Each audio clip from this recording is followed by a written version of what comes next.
27 and 28. Nawala. Sa dakilang Panginoon, ang lahat ay magbabalik. Ng mga lahi ay sasamba. Ang Diyos ay Panginoon, hari siya ng nilikha, maghahari sa daigdig sa lahat ng mga bansa. Ang sabi po sa Gawa chapter 10, 34 and 35. Ngayon ko lubusang natanto na walang itinatangi ang Diyos. Nalulugod siya sa sino mang may takot sa Kanya at gumagawa ng matuwid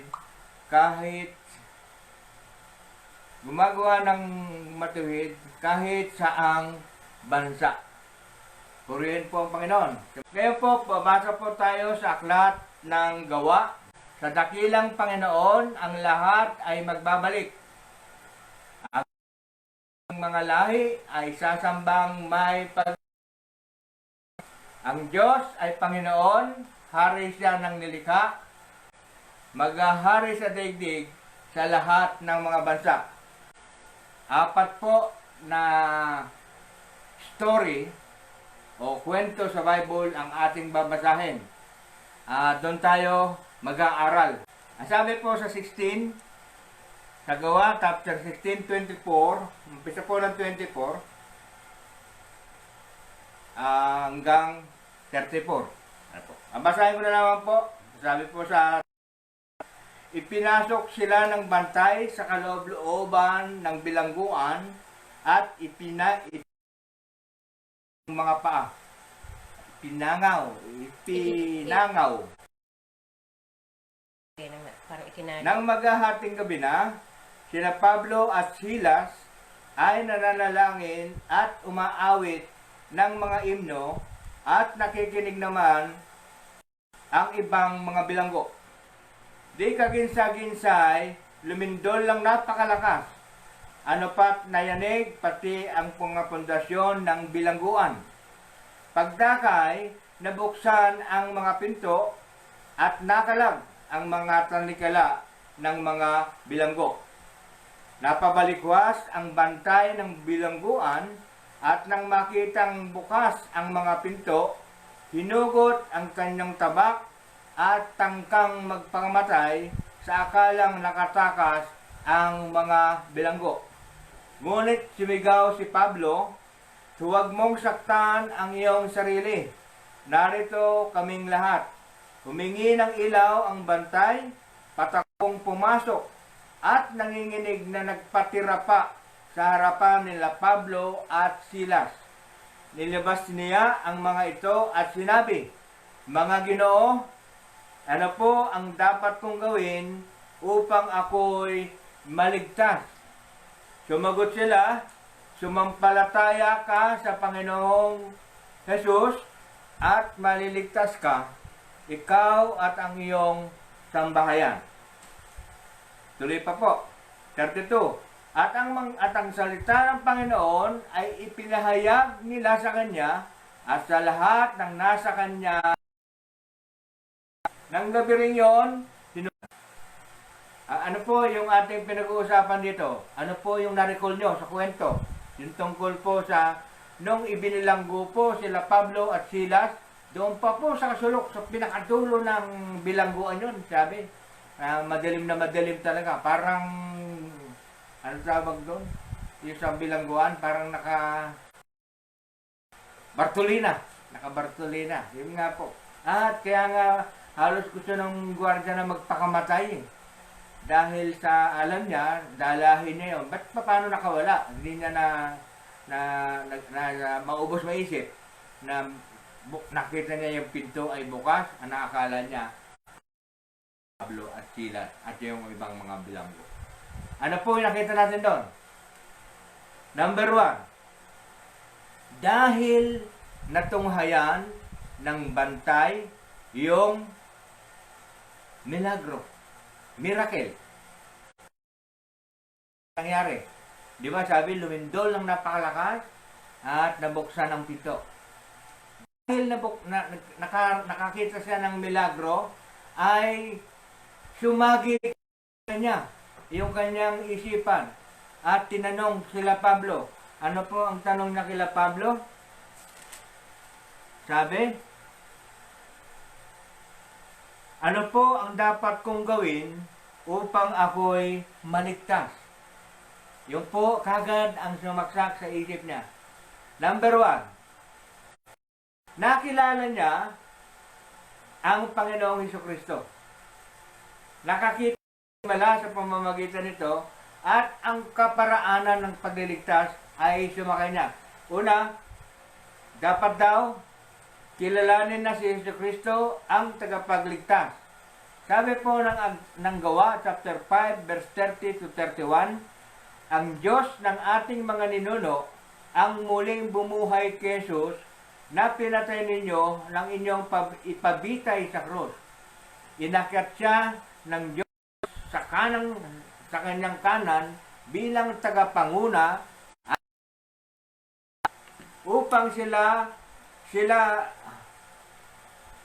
upang bigyan sila ng pagkakataon ang mga Israelitang magsisi at tumalikod sa kanilang mga kasalanan at sa gayoy sila'y patatawarin. Isa pong element kung bakit yung bakit na may pagkakilala, di po ba? Yung magkaroon po ng interes sa kaligtasan, di ba? Kasi alam ng gwardiya na sila Pablo, kasi before the story po, kaya sinorkat ko na lang yung before the story na sila yung mabilanggo, ang sila ay nangangaral na sa kabuong kapuluan at hindi nalingid sa bantay yung kanyang pinangangaral kasi po meron pong isang manghuhula na bata na laging kinukulit sila Pablo. Laging sinusundan. Lagi silang sinusundan ng bata. Na sinasabi nila ng bata, ang mga taong ito ay nagpapahayag ng kaligtasan sa pamamagitan ng sinasabi nilang si Hesukristo. Lagi daw pong ganon. Sa kakulitan, dahil nakulitan na si Pablo, ang ginawa ni Pablo ay pinatay yung bata at pinatigil para bang inlelehan niya at pinalayas ang demonyo. At nung makita, meron palang pinaka-master yung bata, na yung bata may master, pinagkakakitaan nila yung panghuhula ng bata. Na po. Dahil nga daw natigil yung racket ng mga maestro niya. Kaya nga si Pablo at si Silas ay ipinabilanggo nila.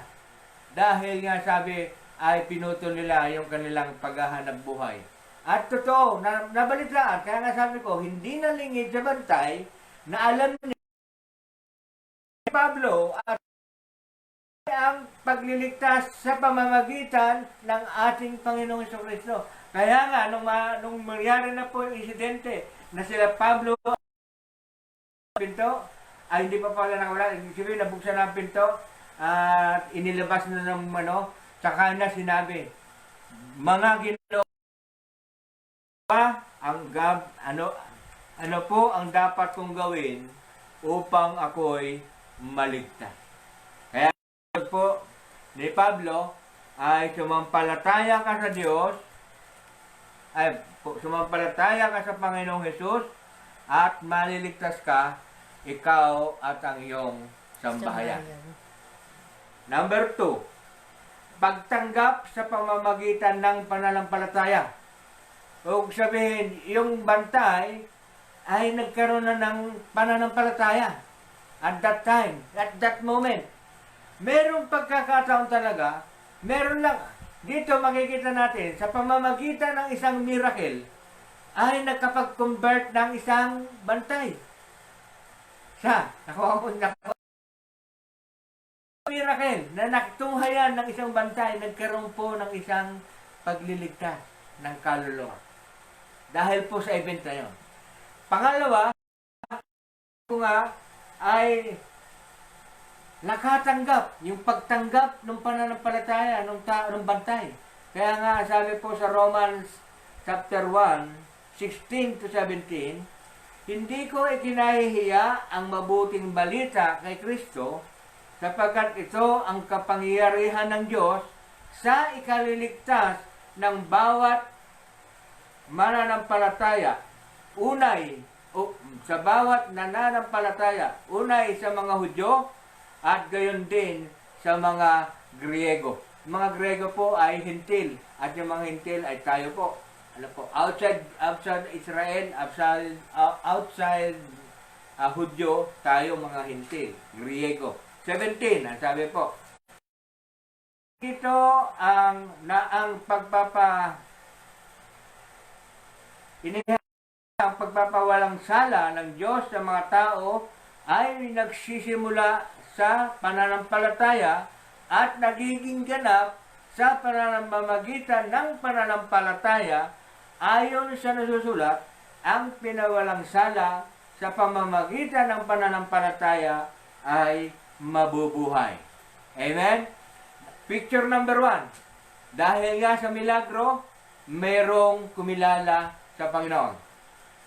Minsan tayo naghahanap pa ng milagro. Ang tao ganun eh. Balitaan tayo, merong doon. Ang tao nandun natin. Naalala ko yung nasa La Union. Yung sabi, nakikita niya yung ba yun sa langit? Sa langit ba yun? Ay yung ulap. Tapos nababasa niya yung mensahe sa. Meron ganun eh. Pupunta lahat ng tao doon. Na iniisip nila, may milagro. O may miracle. O meron pangitain. Meron daw minsan, may nakita sila na saging, puno ng saging na may parang imahe ng tapos lumuluha. Ganon ang tao, dagsanga ka doon eh. Ganon. Ang pa pala ng miracle para may tumanggap. Ano po? Picture number 1. Picture number 2, babasahin naman natin, namumulot na kayo ng title ha. Babasahin naman natin yung sa chapter 19. Ito ay tungkol sa istorya po ni Sakeo. Babasahin ko ito. Maganda po yung pag-aaral natin ngayon. Marami kayong matututunan. Number 1. Sabi po, Sakeo, chapter 9. Sa Lucas, Lucas chapter 19, verse 1 to 9. Ano? Matatandaan niyo po, ang aklat po ng Lucas, ang kauna-unahang bumanggit sa mabuting balita. Ano po yung mabuting balita? Gospel. The Gospel of God, of Jesus Christ. Ang aklat po ng Lucas, ang kauna-unahang bumanggit ng tungkol sa kaligtasan at tagapagligtas. Added information po. Binibahagi ko sa inyo. Lahat ng natututunan ko, binibahagi ko sa inyo. And that is the part of our Bible study. Hindi po ba? Nag-aaral po tayo. Tatandaan niyo po, ang aklat ng Lucas, ang kauna-unahang aklat ng Gospel, ito ang nagsabi ng tagapagligtas at kaligtasan. Ang sabi po, at dito rin po sa Lucas lamang matatagpuan yung kwento po ni Sakeo. Hindi niyo po mababasa. Samantalang iba, mababasa niyo sa apat na aklat. Pare-pareho sila ng account. May mga kwento silang pare-pareho. Pero po ang Lucas, yung kwento po ng tungkol kay Sakeo. 19, verse 1. Pumasok si Jesus sa Jericho at naglakad sa kabayanan. Doon may isang mayamang puno ng mga publikano na nagngangalang Sakeo. Pag sinabi pong publikano, isa public, ano yun, publiko, sabihin, hindi, walang katungkulan sa publikano. Pero may taas, may kayamanan. Doon may isang na nagngangalang Sakeo. At pinagsikapan niyang makita si Jesus upang makilala kung sino ito. Ngunit siya'y napakapandak at dahil sa dami ng tao, hindi niya makita si Jesus. Kaya't patakbo siyang nagpunta at umakyat sa isang puno ng sycamore upang makita, Panginoon, ibibigay ko po sa mga dukha ang kalahati ng aking ari-arian. At kung ako may nadayang sinuman, 4 na ibayo ang isa sa uli ko sa kanya. At sinabi sa kanya ni Jesus, ang kaligtasay dumating ngayon sa sambahayang ito. Ni ang taong ito sapagkat naparito ang anak ng tao upang hanapin at iligtas ang naligaw. Ano po nakita natin doon? Sana nga kung meron tayong nakikita-kita, nagkakapalitan tayo ng puro-puro. Yun ang gusto ko yung ano po nakita natin doon? Dahil nga naka-lockdown tayo naka-quarantine tayo, ako na lang muna. Ano po nakita natin doon? Una, ang pagsisisi. Sa verse 8, ang sabi po niya, basahin natin, tumayo si Sakeo at sinabi, Panginoon, ibibigay ko po sa mga dukha ang ari-arian. At kung ako may nadayang sino man. Kung may nadaya siya. Yon. Kung ako man po ay may nadaya. Kung ako man po ay may nadayang sino man. Ibig sabihin po, that is the tawag doon, pagpapakita. Sisi. Nakita niya po, kaya nga po. Maganda sana kung nasa harap-harapan tayo, magpo-post ako, ano nakikita niya ron? Sabi po sa 1830 ng aklat ng Ezekiel, kaya nga, bawat isa sa inyo ay hatulang ko ayon sa kanyang ginawa. Magsisi nga kayo at tumalikod sa inyong kasamaan bago bumaksak sa inyo ang parusa. Number 1, nakita natin doon sa buhay ni Sakeo ay pagsisisi. Number 2, yung mapagbigay.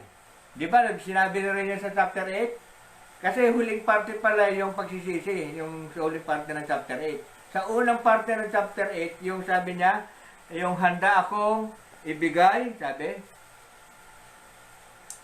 lahat,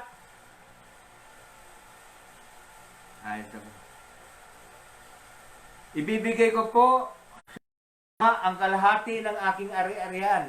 Lahat, yung po ay pagpapakita ng pagbibigay sa kapwa. Bukas ang puso. Nabuksan ang puso. Bale, nabuksan ang puso. Ano po? Ni Sakeo. Naging mapagbigay. Ano po? Bagamat, ang sabi na doon sa kanyang record, kung meron man po akong, sabi na, kung meron po akong, nadaya, sino man, 4 na ibayo kong ibabalik sa kanya. Naging mapagbigay. Mapagbigay si Sakeo. Dahil sa pagkakakita niya sa Panginoon. Ako, tinatakbo ko yung isipan bago dumating ito. Mag-background tayo ng konti. Para meron kayong alam Ganito yun Nung araw pa pala, nung araw, dahil wala pang internet, walang TV, walang radyo, walang dyaryo, ano po, ang lalayo ng lugar. Alam niyo yung Nazareth to Jerusalem? Ang layo na. Nueva Ecija to Bulacan. Ang layo na. Ano po, baka lagpas pa. Ang layo. Pero noon, nilalakad lang. At, pag merong instances na isang balita, nakabali-balita, ang daling kumakalat. Dahil internet natin ngayon. Amen? Kaya si Sakeo ay nagkaroon na ng idea kung bakit kailangan niyang makita ang Panginoon. Tatakbo mo lang naman yung idea mo Bakit nagkaroon ng internet? Si Sakeo makita ang Panginoon. Di ba? Sa bungad ng ating binasa, sabi niya, doon may isang mayamang puno ng publikano, ang nagngangalang Sakeo, at niyang makita. Bakit niya pagsisigapang makita si Panginoon Jesucristo, di ba? At nga po siya umakyat na puno ng isang puno ng sigumoro. Yun po ang naisip ko, bakit siya nagkaroon ng interest? Di ba? Dahil nga ay meron ng tumutubong pananampalataya. Dahil sa naririnig. Di ba nasabi ko kahapon yung Romans 10:17, ang bunga ng pananampalataya ay mayroong sa pakikinig.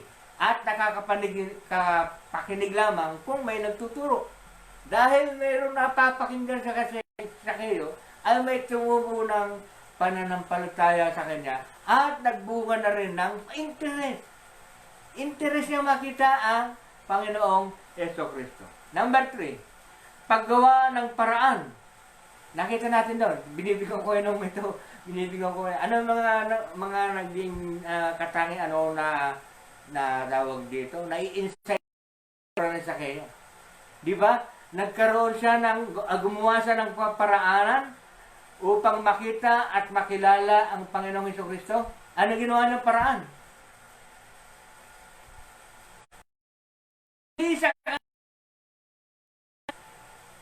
Yung sagabal, para hindi niya makita ang Panginoon. Gumawa siya ng kaparaanan dahil siya ay umakyat sa puno para makita ang Panginoon. Tayo meron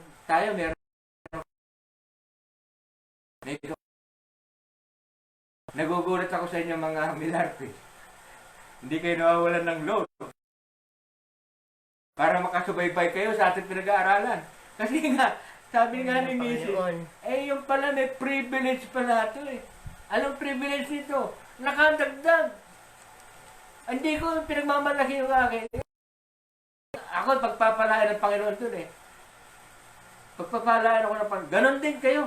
Pagpapalain kayo ng Panginoon dahil mag-umpisa na yung pananampalataya at nagkaroon ng additional knowledge mula sa inyo na galing sa Panginoon. Ginamit lamang ako. Kaya purihin po ang Panginoon sa buhay ko.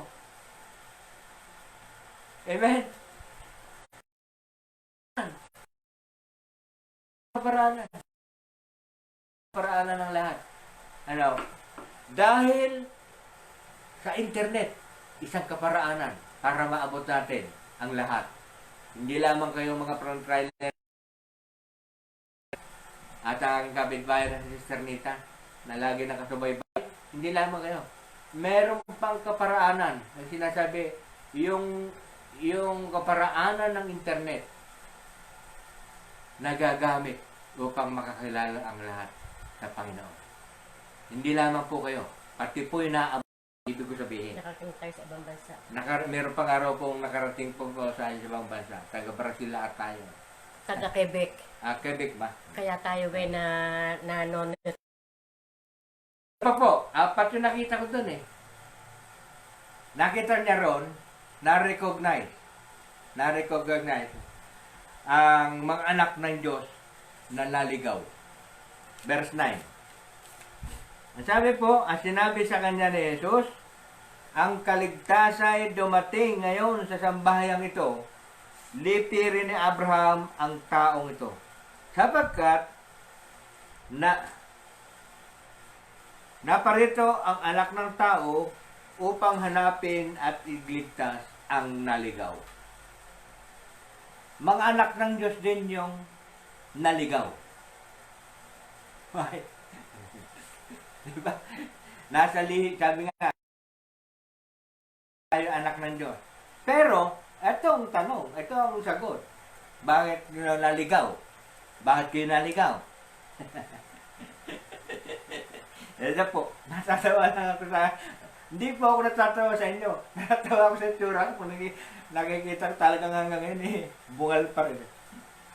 Nasa sanlibutan ang salita. Nilikha ang sanlibutan sa ngunit, hindi siya nakilala ng sanlibutan at tinanggap. Kaya nga sabi ko, baka sa araw na sa aking pagtuturo yung ating pagba-Bible study na nadadagdagan. Hindi, di ba sabi ko, hindi porke kilala niyo ang Panginoon. Porke sinasabi niyo, I love you. Di ba? Di ba? Kailangan kasi po, yung totoong pagtanggap sa Panginoon, mamaya malalaman nyo. Mamaya, hindi malalaman. Ang totoong tumanggap sa Panginoon, after na po, malalaman nyo. Kaya nga po, tinatawag na naligaw. Kayo po ay hindi, ang Panginoon nga po, ang salita nga po ng Panginoon ay narito, ngunit hindi siya tinanggap ng sanlibutan. Ano po ba yung salita? Bible. Ngayon, nakapag-aaral na po kayo ng Bible. At sabi ko sa inyo, hindi na hadlang para wala kayong pera, pero may cellphone kayo. Si baby yata nag-download na ng Bible. Punta po kayo sa, ano ba yun? Play Store. Mag-app ko ng Bible. Pinag-alaanan na raw Di po ba? download at pakikita Nakita nyo ng na po. salita ng Diyos. Yung apat. Ang una po nang nakita natin kay Sakeo, yung kanyang pananampalataya, tapos nagbunga ng pagsisisi, at naging mapagbigay na pa siya, at yung kaparaanan niya, wala nang hadlang para hindi niya makita ang Panginoon. O wala nang hadlang para makausap niya ang Panginoon. Ganun yung dating nun eh. Di po ba? Di po ba? Wala nang hadlang. Hindi na hadlang tong ECQ para tayo ay mag-Bible study. Amen? Amen. Dahil merong internet. Amen. Amen. Amen. At dahil nga po, ang sabi ng Panginoon, tayo, ang Bible nga po, ay narito na, tagal na ng panahon, hindi na tinatanggap. Pero ngayon, natanggap na natin. Amen? Amen. Amen. Story number 3. Hindi na po tayo lalayo. Sa Lucas chapter 23, ito po yung tungkol sa magnanakaw. Nakasama ng Panginoong Jesucristo, dalawa, magnanakaw. Kaya sa kanan sa kasagawa. Babasahan po natin ang 23, verse 39 to 43. Babasahin ko po. Alam niyo na po yung story nito, na po. Nung papunta na po sila sa pagpapakuan, doon sa krus, o doon sa lugar ng pagpapakuan, ay isinabay po yung dalawang magnanakaw na ipapako rin doon sa lugar na yon. At tinatawag nilang Golgotha. At ito na nga po yung pinasa-shortcut ko na, parang hindi na tayo gano'ng alam niyo naman ng istorya nito, ano po. Sabi po sa 39, tinuya, ngunit pinagsabihan siya ng kanyang kasama, hindi ka ba ikaw may pinarusahang tulad niya? Matuwid lamang na tayo'y parusahan ng ganito dahil sa ating mga ginawa. Ngunit ang taong ito'y walang ginawang masama, at sinabi niya sa Panginoong Jesucristo, Jesus, alalahanin mo ako kapag naghahari ka na. Sumagot si Jesus, sinasabi ko sa inyo, ngayon hindi, isasama kita sa paraiso. Yung sabi niya sa Panginoong Jesus na maghahari ka na, sa ibang kasulatan ang sabi, pagdating mo sa iyong kaharian sa langit. Di ba ba? Kaya nga po, ano ang makikita natin dito? Yung isa ay tinuya ang Panginoong Jesucristo, samantalang yung isa ay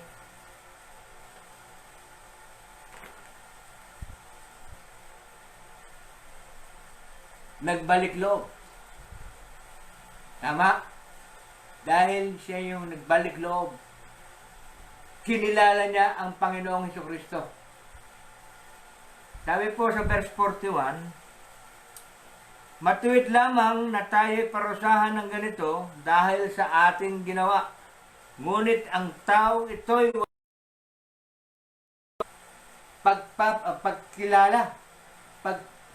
pagkilala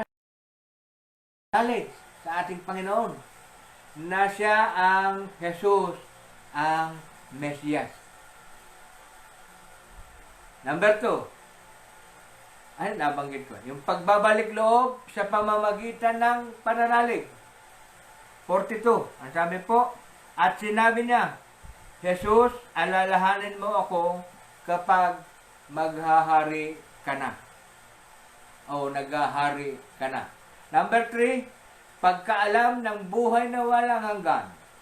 Bakit po na yan nalaman na may buhay na walang hanggan?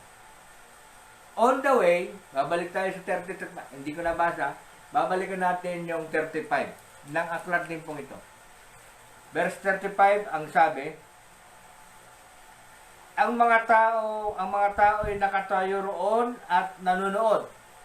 Ninilibak naman siya ng mga pinuno ng bayan. Anila, iniligtas niya ang iba, iligtas naman niya ngayon ang kanyang sarili kung siya nga ang Mesiyas. Noon, along the way, nabasa ng isa, magnanaka, kahit panunuya yung sinabi ng mga tao, na iligtas niya ang kanyang sarili kung talagang siya ang Mesiyas.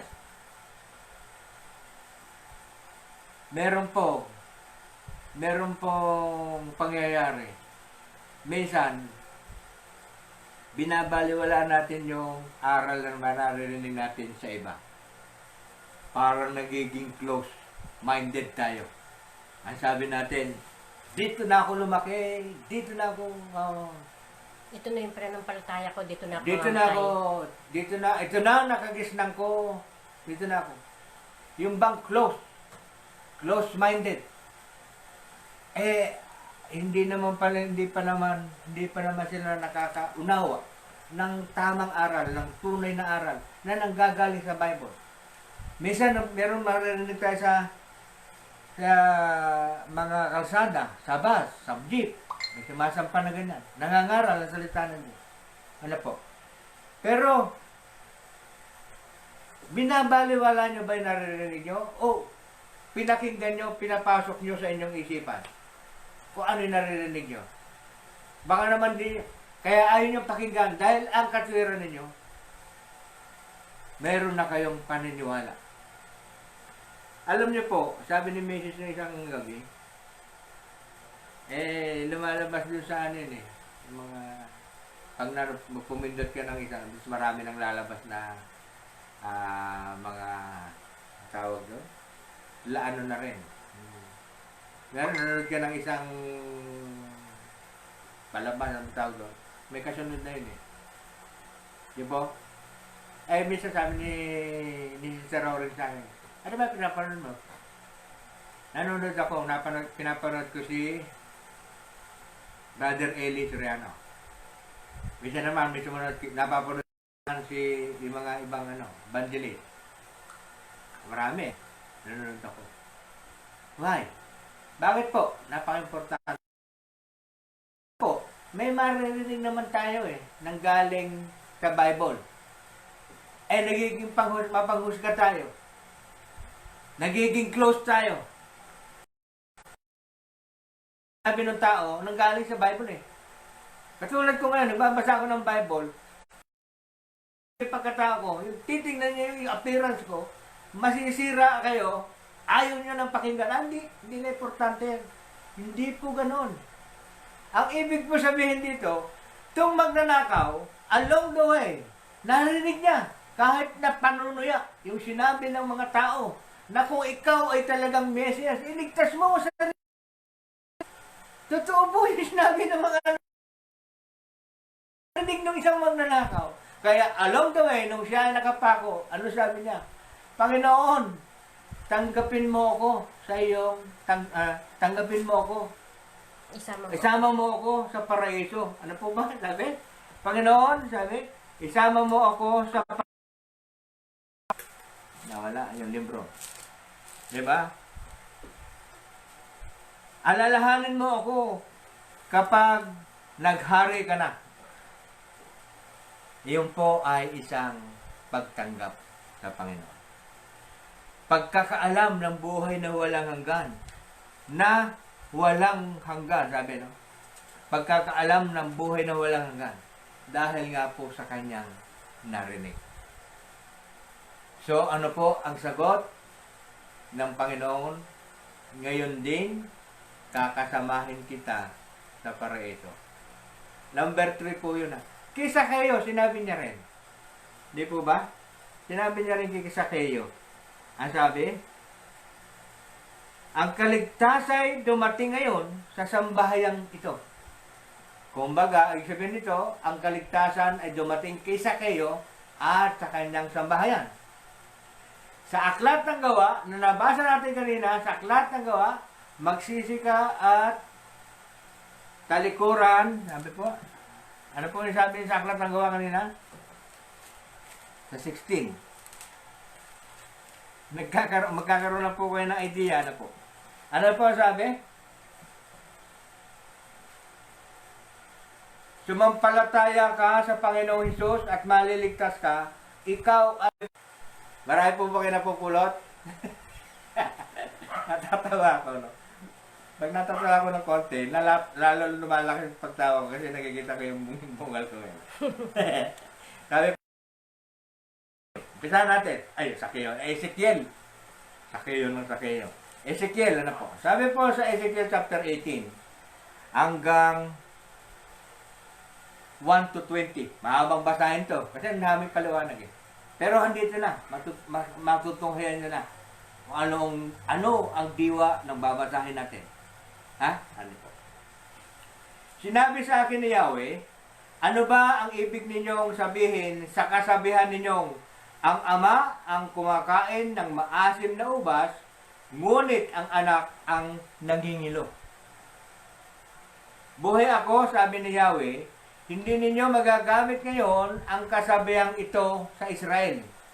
Akin ang buhay ng lahat ng tao, maging sa ama o sa anak. At ang kaluluwang magkasala ay mamamatay. Tingnan niyo po yung mga pangyayari, ha? Sabi ko kanina, ano ang title ng ating pinag-aaralan niya? Halimbawa, na may isang taong masunurin sa kautusan, tapat at lumalakad sa katwiran. Hindi siya nakikisalo sa handog na inihain sa mga burol. Hindi siya sumamba sa ibang Diyos ng Israel. Hindi siya nangangalo niya ni sumisiping sa babaeng pinapanahon. Ano kaya ay pinapanahon? Hindi siya nandadaya ng kapwa o nagnanakaw. Ibinabalik niya agad sa may-ari ang sangla ng nangungutang sa kanya. Marunong siyang tumulong sa nangangailangan. Hindi siya nagpapatuloy sa pagpapahiram ng pera. Siya ay makatarungan. Sinunod niya ang aking mga utos at mga... Ang ganitong tao ay matuwid at mabubuhay. Kakaroon kayo ng idea. Ano po? Sabi po sa 10. Kalahati na tayo. Sakaling magkaanak siya ng magnanakaw, mamatay tao at hindi sumusunod sa alinman sa mga alituntuning ito. Bagkos ay nakikisalo sa mga handaan sa mga burol, sumisiping sa asawa ng iba, umaapi sa mahihirap, nagnanakaw, hindi marunong magbayad ng utang, sumasamba sa ibang Diyos, gumagawa ng mga kasuklam-suklam na gawain, at nagpapatubo. Palagay ba ninyo ay mabubuhay ang anak na ito? Hindi. Tiyak na mamamatay siya dahil sa mga kasuklam-suklam niyang gawain. Kung magkagayoy, walang ibang dapat sisihin kundi siya. Idea number 2. Number 2 yun. Number 3, idea. Halimbawa naman, siya ay may anak. Nasaksihan ng anak na ito ang kasamaan ng kanyang ama. Ngunit hindi niya ito pinari. Hindi nakisalo sa mga handaan sa burol, hindi sumamba sa ibang Diyos, hindi sumiping sa asawa ng iba, hindi rin siya gumawa ng masama kanino man, hindi nanamsam ng sangla at hindi nagnakaw. Siya ay matulungin sa nangangailangan. lumalayo sa kasamaan, hindi nagpapatubo sa pautang, sumusunod sa aking kautusan at lumalakad ayon sa aking mga tuntunin. Mabubuhay ang anak, hindi siya mamamatay dahil sa kasamaan ng kanyang ama. 18, ang kanyang ama ay mamamatay pagkat nagnakaw at gumawa ng masama sa kanyang kapwa. 19, maaaring tanong mo kung bakit di dapat pagdusahan ng anak ang kasalanan ng ama. Pagkat matuwid ang mga gawa ng anak, sumunod siyang mabuti sa aking mga tuntunin. Kaya dapat siyang mabuhay. 20. Ito po yung pinakabuod ng kwento. Ako po binasa yan para ang dapat mamatay. Okay?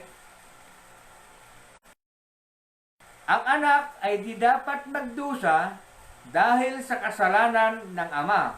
At ang ama ay di dapat magdusa dahil sa kasamaan ng anak. Ang matuwid ay mabubuhay. Ang pagiging matuwid, ang masama ay mamamatay dahil sa kanyang kasamaan. Ano po ang picture dito? Ang picture dito ay lahat ng sinabi doon sa una, ginawa mo lahat yon. Hindi ka sumamba sa ibang Diyos, kundi maliban sa Diyos Ama. Naging matulungin. Ang dami gano'n. Hindi ko ulitin ko. Lahat ng magaganda. Lahat ng ginawa niya. Hindi siya nagpapatubo.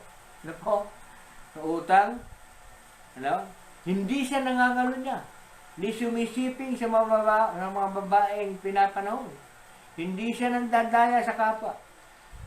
Ang mga pong ito ay mabuti sa paningin ng Diyos. At sinabi po ron, ang mga ito ay mabubuhay. Ano po ang idea po ng ating ano po ang title? Sa aklat ng Lucas, babasa po ulit tayo sa Lucas, sa 18.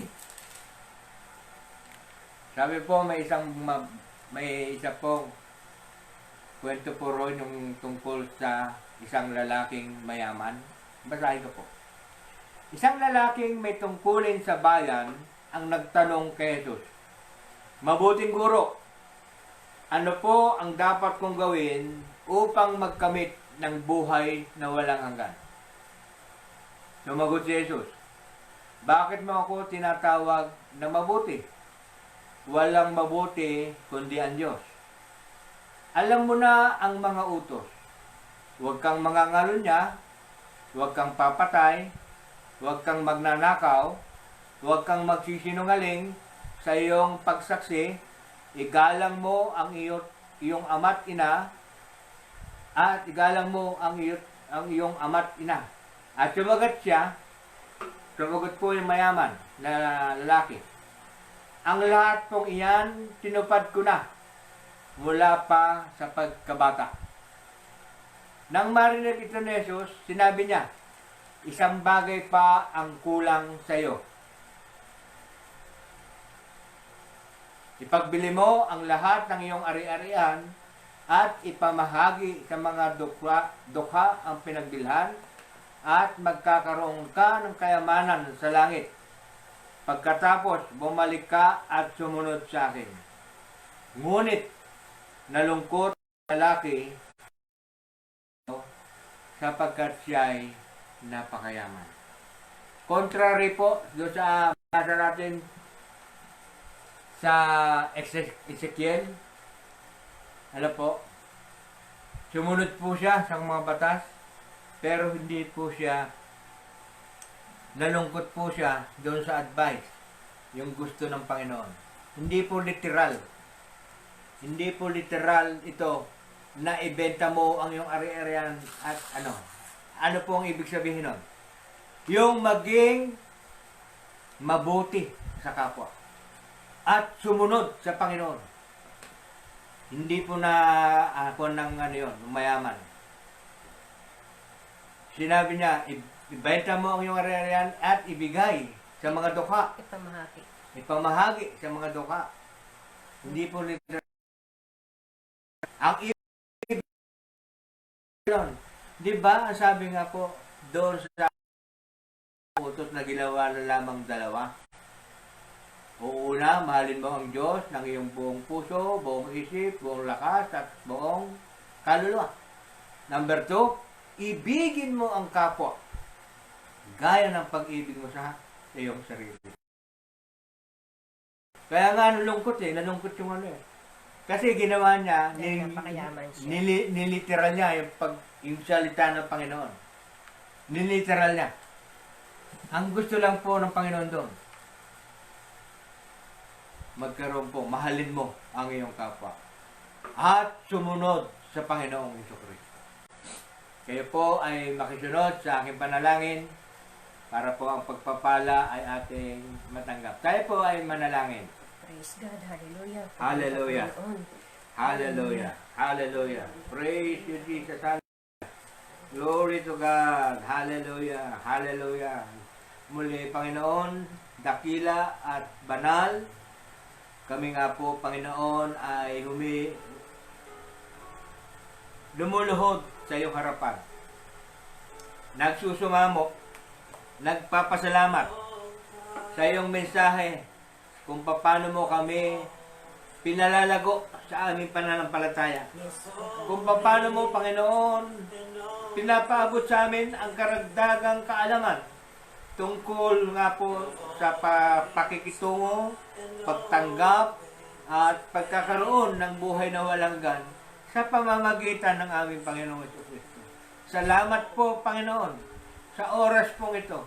Kulang po ang mga salita upang ikaw ay mapapurihan. At patuloy po kaming lumuluhod, humihiling ng kapatawaran sa lahat ng aming mga nagawa, mga nasambit na hindi ayon, Panginoon, sa iyong kalooban. Lord, patawarin mo po ang bawat isa sa amin. Ito nga po, Panginoon, ay kailangan namin. Yung kami po ay magsisi sa aming mga kasalanan. Yes, Lord. Tunay nga po, Panginoon, na alam po na ang lumalapit sa iyo ay iyong patatawarin.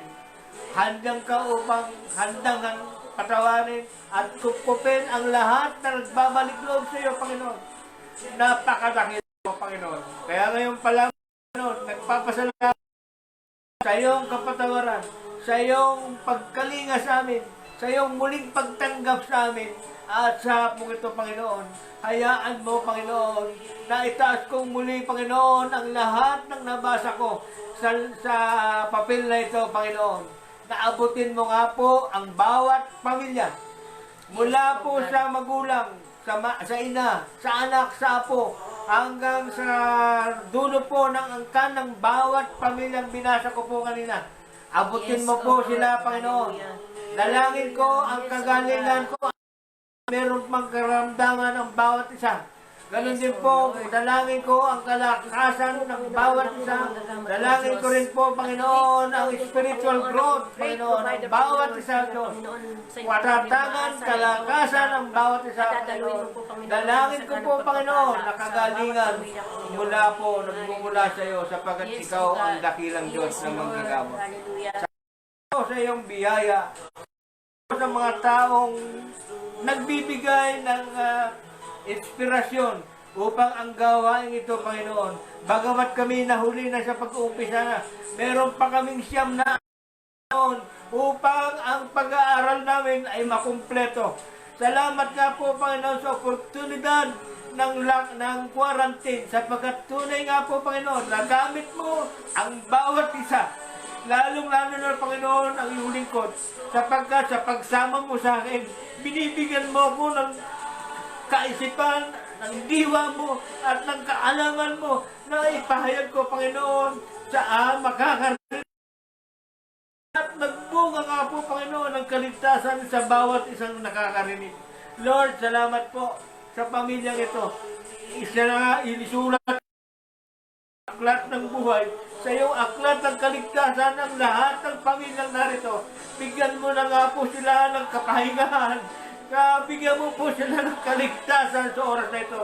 At alam ko, Panginoon, nasa buhay nila na andon, Panginoon, na sila sa pag-uumpisa ng kanilang pakikinig ay naroon na nga po ang kanilang pananampalataya na ikaw nga po ang kanilang kikilalanin, Diyos, Panginoon, sa oras na ito. At simula po nung kami nag-umpisa, Panginoon, salamat po sa iyong kabutihan, salamat po sa iyong kagalingan, at ngayon pa lamang tinatanggap na namin ang iyong pagpapala sa lahat ng pamilyang nakalista rito, Panginoon. Purihin po ang kanilang mga buhay, pagpalain mo po ang bawat isa. Ganon din po, patuloy namin itinataas sa iyo, Panginoon. Presidente Rodrigo Duterte, Panginoon, ang aming Governor Daniel Fernando. Ganon din po, Panginoon, ang kanyang Vice Willie C. Alvarado, Panginoon. At lahat po ng sangguniang paglalawigan. Ganon din po, Panginoon, sa opisina ang aking tinutunguhan tuwing araw ng Huwebes. Panginoon, sa opisina po ng Accounting Office sa pangunguna po ni Ma'am Marites Plinal. Ganon din po, Panginoon, kay Ma'am Merly at sa lahat ng kanyang mga kasama sa taas, Panginoon. Ikaw nga po, Panginoon, ang umabot sa bawat isa. Hawakan mo po ang kanilang buhay. Ilayo mo po sila, Panginoon, sa virus ng COVID-19. At ganoon din po, bigyan mo sila ng katalinuhan. Katalinuhan na ang pagpapasya nila ay nanggagaling sa iyo upang ang aming bayan ay mapunta nga po sa mabuti at maiwas po sa kasamaan. Dalangin ko, Panginoon, na tulungan mo ang bawat isa sa kanilang pagdidesisyon sapagkat tunay nga po kung sila ay aasa sa iyo, ang desisyon na nanggagaling, na wisdom nanggagaling sa iyo, Panginoon, ay tunay nga pong napakabuti. Kaya ganoon din po, Panginoon, sinataas namin sa iyo ang aking nasa abroad at mga kaibigan na nabanggit ko po sa papel na ito. Salamat po sa kanilang mga buhay. Ingatan mo po ang bawat isa, Panginoon. Ikaw nga po ang lahat ng OFW, Panginoon. Ikaw nga po ang patuloy na gumabay. Ilayo mo po sila sa COVID-19, Panginoon, na alam namin sa ibang bansa ay laganap. Lord, pong imposible sa iyo, Panginoon. Iko-cover mo sila, Panginoon, ng iyong dugo, Panginoon. Sapagkat yung dugo ang siyang dahilan ng bawat kagalingan ng bawat tao na may karamdaman, Panginoon. Kaya nga po, sa pamamagitan po ng iyong dugo, sa iyong po ang simbolo ng kagalingan, Panginoon. Sabi mo nga po, Panginoon, by the blood of Jesus, you are healed. Hallelujah. Praise you, Jesus. Hallelujah. Lord, salamat po. Patuloy po, nilalapit ko sa iyo ang lahat ng anak namin, mga kaibigan, mga nabanggit, Panginoon, sa papel na ito. Ikaw po ang patuloy na mag-iingat, Panginoon. Pagpapala, Panginoon, material, pagpapalang espiritual ang aming hiling, Panginoon. Muli, Panginoon, kami nagpapasalamat, nagpupuri, ang kadakilaan at kaluwalhatian ay sa iyo magpakailanman. Ito po ang sama namin sa langit sa pangalan ni Jesus. Amen.